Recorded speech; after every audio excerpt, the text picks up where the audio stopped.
وہ اس بات کو اچھی طرح سمجھتا تھا کہ آپ سچے پیغمبر ہیں، اس لیے کہ ان کی کتابیں اس بات کی گواہی دیتی تھی کہ آپ سچے پیغمبر ہیں، لیکن انہیں اس بات کا اندیشہ تھا کہ اگر وہ دین اسلام قبول کر لیں گے تو رومی بادشاہ انہیں انعامات دیتے تھے، انہیں نوازتے تھے، وہ سب کچھ بند ہو جائے گا۔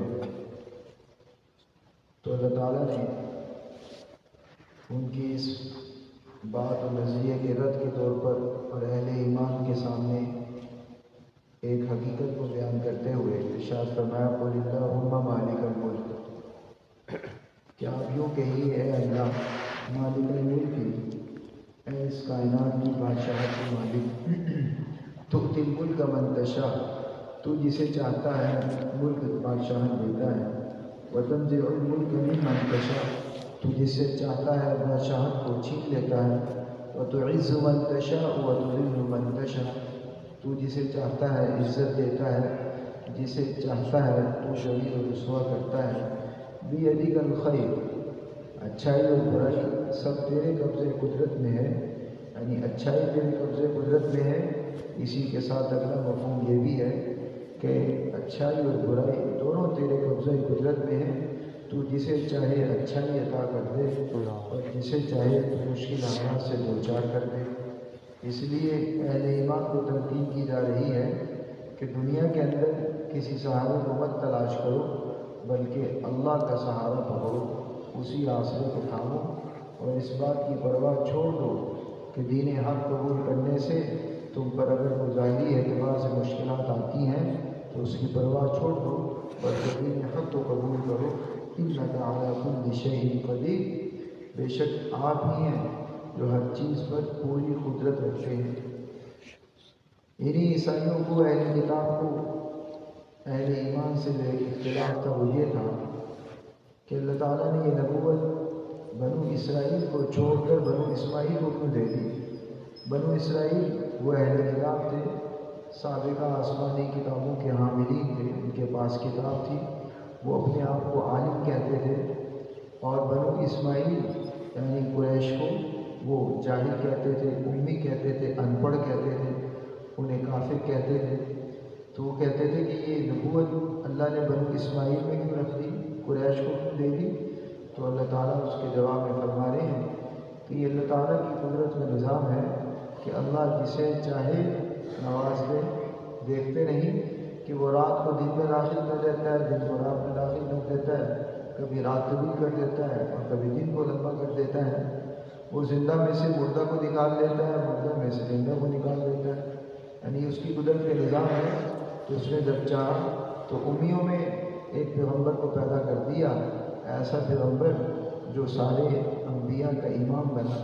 تو کہ تولج اللیل فی النہار، کہ اللہ آپ ہی ہیں جو رات کو دن میں داخل کرتے ہیں، وتولج النہار فی اللیل، اور آپ ہی ہیں جو دن کو رات میں داخل کرتے ہیں، وتخرج الحی من المیت، آپ ہی ہیں جو زندہ کو مردہ میں سے نکالتے ہیں، یعنی بے جان انڈے میں سے جاندار چوزا نکال دیتے ہیں، وتخرج المیت من الحی، اور آپ ہی ہیں جو مردہ کو زندہ میں سے نکالتے ہیں، زندہ مرغی میں سے بے جان انڈا نکال دیتے ہیں، وترزق من تشاء بغیر حساب، آپ جسے چاہتے ہیں بے حساب رزق دیتے ہیں۔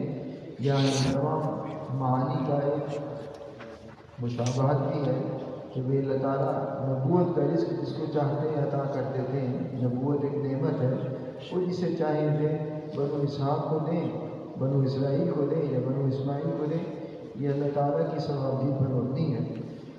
اہل ایمان کو خبردار کیا ہے کہ کافروں کے ساتھ دوستی نہ لگانا۔ کئی طرح کا تعلق ہو سکتا ہے، ایک تعلق ہے دلی تعلق، دوستی کا تعلق، اس سے منع کیا گیا کہ دلی تعلق نہیں رکھنا۔ معاملات کا تعلق، لین دین، تجارت کرنا کافر کے ساتھ جائز ہے، البتہ علماء کہتے ہیں زندیق کے ساتھ لین دین تجارت بھی جائز نہیں۔ زندیق یعنی جو اسلام چھوڑ دے، کسی اور مذہب پر چل پڑے، اسلام پہلے اپنا رکھا ہو، یا اسلام کا لبادہ اوڑھ کر کسی اور مذہب کا پروردہ ہو، کسی اور مذہب پہ چلتا ہو، تو کہا کہ ایسے کے ساتھ تجارت لین دین کا معاملہ بھی نہ رکھو۔ باقی کافر کے ساتھ لین دین کا معاملہ کیا جا سکتا ہے، رکھ رکھاؤ کا معاملہ ہو سکتا ہے، خوش اخلاقی کا معاملہ ہو سکتا ہے، اس کے ساتھ غمخواری کا معاملہ ہو سکتا ہے، لیکن دلی تعلق کا معاملہ جائز نہیں۔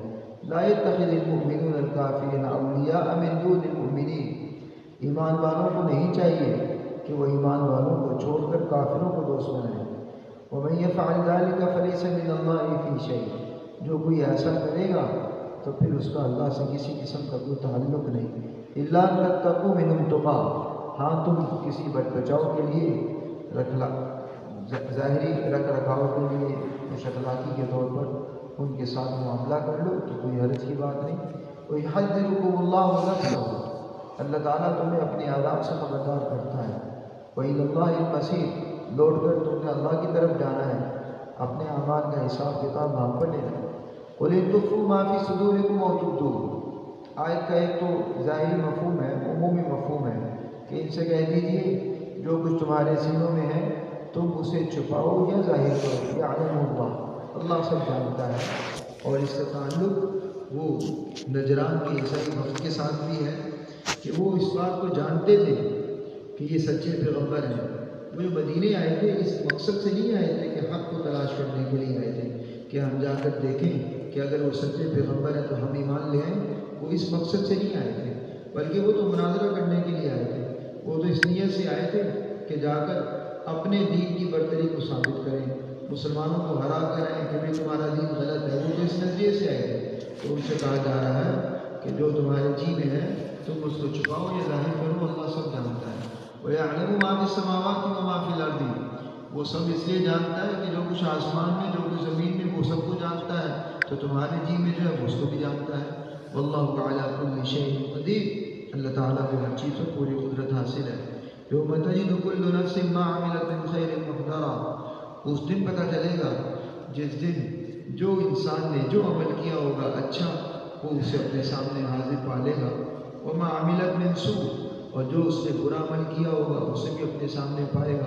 تَوَدُّ لَوْ أَنَّ بَيْنَهَا وَبَيْنَهُ أَمَدًا بَعِيدًا، جب اس کے سامنے اس کی برائیاں آئیں گی، برے اعمال آئیں گے، تب تمنا کرے گا کہ کاش اس کی برائیاں اس سے بہت دور ہوتی، اس کا اور برائی کے ساتھ کوئی تعلق ہی نہ ہوتا، اس کی اور اس کی برائی کے درمیان بہت بڑا فاصلہ ہوتا۔ وَيُحَذِّرُكُمُ اللَّهُ نَفْسَهُ، اللہ تمہیں یہیں پر خبردار کرتا ہے کہ یہاں بچو، آخرت میں تم تمنا کرتے رہو گے لیکن وہ تمنا بیکار ہوگی، وہاں تمنا فائدہ نہیں دے گی، یہاں بچو۔